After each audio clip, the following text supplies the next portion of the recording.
Welcome to రైన్బోహుడ్ channel.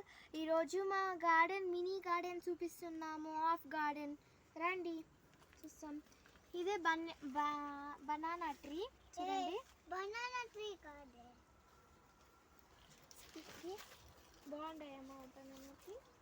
ఇది ఇంకా grow అవుతుంది చూడండి. ఈ లీఫ్ నెక్స్ట్ మీకు ఇదేం చెట్టో తెలిసింటే కామెంట్ చేయండి, చూస్తాము ఎవరెవరికి తెలుసు. ఇది పపాయ చెట్టు చూడండి. ఫస్ట్ నా హైట్ ఉంది, ఇప్పుడు ఎంత అయిపోయింది. నెక్స్ట్ సపోటా చెట్టు చూడండి, సపోటా.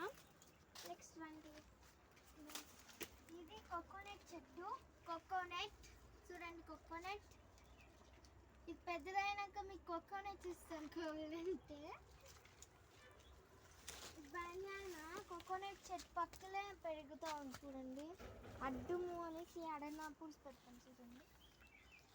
నెక్స్ట్ ఇది ఇంకొక పపాయ చెట్టు, ఇది ఇంకా పెరగలేదు చూడండి. ఇది ఇంకొక పపాయ చెట్టు, ఇంకా పెరగలేదు.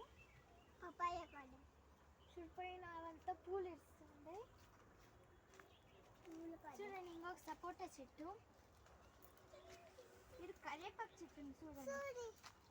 కరేపాకు ఫ్రెష్గా పిచ్చుకొని మన దాంట్లో చాలు వేసుకుని తింటే కరేపాకు సూపర్ ఉంటుందండి. ఇది ఒక పపాయ చెట్టు. ఇది మల్లెపూ చెట్టు ఉంది చూడండి. మల్లెపూ చెట్టు బాగా పూలు ఇస్తుందండి. చిన్నదైనా బాగా పూలు ఇస్తుంది చూడండి. బనానా చెట్టు,